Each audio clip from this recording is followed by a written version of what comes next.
I've lost a friend from it, and I've lost a lot of friends' personalities. Like, no one's the same anymore, you know.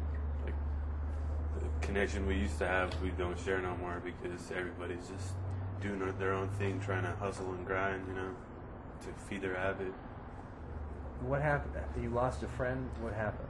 He just overdosed on Xanax, actually. It's anxiety pill. It just makes you forget your feelings, makes you, like, just numb, you know? Like, it actually makes you just forget everything. Like, you take one, you forget the next couple hours, you know? It's a good, like, release for kids, but it's, I don't know, there's so much, like, better things you could do, you know, to release than that. But he took, like, 21 and just never woke up, and I don't know. Took 21 Xanax? Yeah. He was having trouble. He was already addicted to Xannies, and then he was having troubles with his girlfriend. So then he just pushed it over the limit, crossed the line, lost him. And you said a lot of your other friends, too, have experienced Yeah. that. I get calls every night. Hey, man, can you give me any Xanax? Can you give me any Oxys, man? Anything, dude. Just anything. Like, all these people that I used to respect and look up to, and now they're just like, I don't know, what I used to be too, you know. Even though I looked up to them and stuff, I kind of introduced a lot of them to it, so I kind of feel like it's my fault a lot, you know. How'd you get started? What down that road? What happened? I started smoking weed like 8th grade, and then got boring and started like just taking normal painkillers like Vicodin and Norcos, just like a stronger version of Vicodin. Then I started doing deeper stuff like Xanax and then Oxycontin, and then I started doing the hard stuff like heroin and crystal meth, and then I just went down this huge travel, this huge journey that ended up with me like almost dead, nowhere with no one,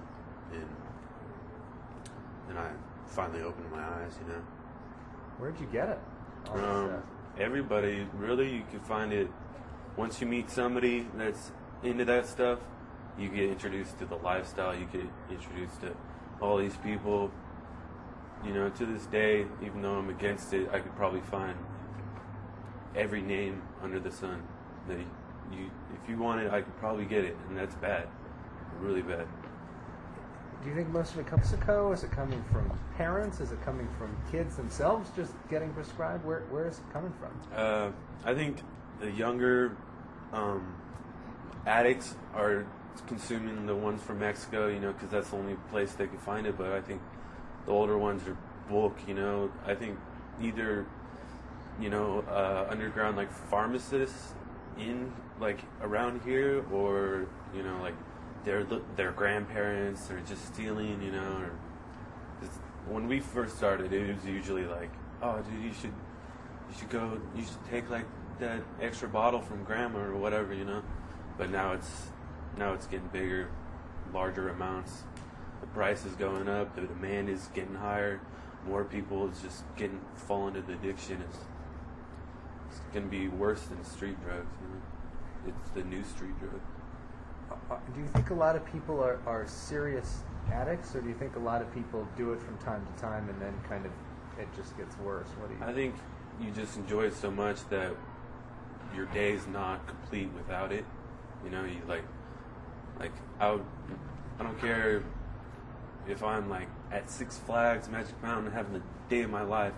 If I wasn't high, I wasn't complete. It was like a chemical like imbalance in my system that I didn't feel like complete. It was like, you know, walking around without like a leg, you know. It's just like, it's bad. Like thinking about it just now, it's just like getting my voice all shaky and bringing me back. How did you stop?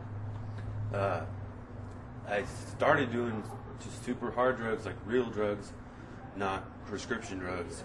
And I had this huge out-of-body experience about my passed away mother when I was like 5, and she came down and like as an angel and like picked me up off this bed and like looked at me like disgusted and put me back, and I woke up and I realized like, wow, like, dude, I'm dying, you know.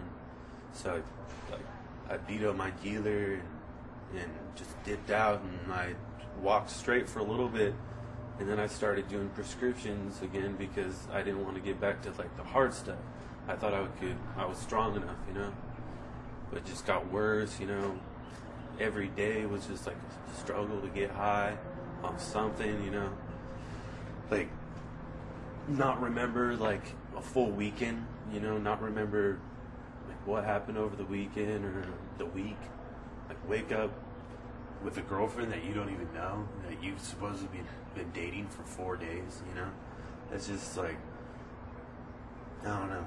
And then I met this girl, and she was kind of having a bad, you know, she was in a bad area, I was in a bad area, and we both met each other at the same time. We both started, you know, getting better, and now I'm drug-free, and she's doing good, you know. We both needed each other, I guess, at the time.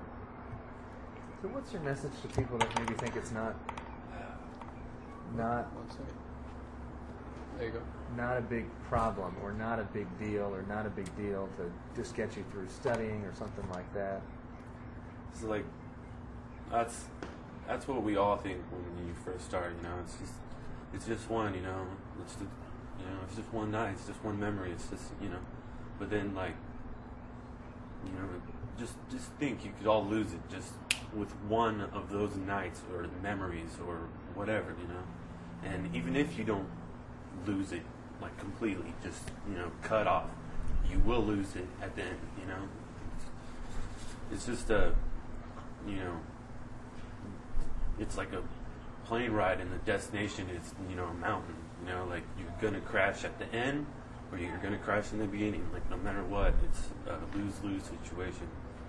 It may be fun in the beginning, but it's, you do stuff you wouldn't do if you're sober, you know. Why is it, obviously why is it important for you to be here, and why is it important for you to talk about it? I don't know, I try to kind of preach or whatever to younger, like, kids at my school that are like a spitting image of me like 4 years ago, you know, 3 years ago. And I just see them going down the wrong way, you know. I don't know. I'd rather them learn from my, you know, experiences than them go down the line and have all these, you know, problems and stuff. How big a problem is it? Can you quantify it? Explain, I'm sorry. Can you, would you say prescription drugs? Would you say 25%? I think, what would you say? I think 50% have done it, 25 are doing it every day, and then another 10 are going to be doing it every day. Definitely. It's just like, it's like Pringles. Once you pop, you can't stop. Once you pop one, you just can't stop. It's just, you know. And so your main message is don't pop one at all. Yeah, don't even start. Like, it's not even worth it.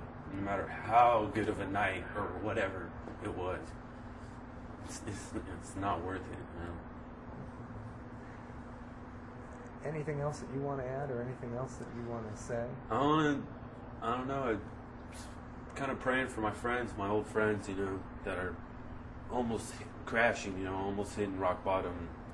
I don't know if they hear my message, or they come to a place like this and hear some real facts and stuff, maybe they'll, you know, be able to change. And I just hope everybody's like aware of what could happen, you know.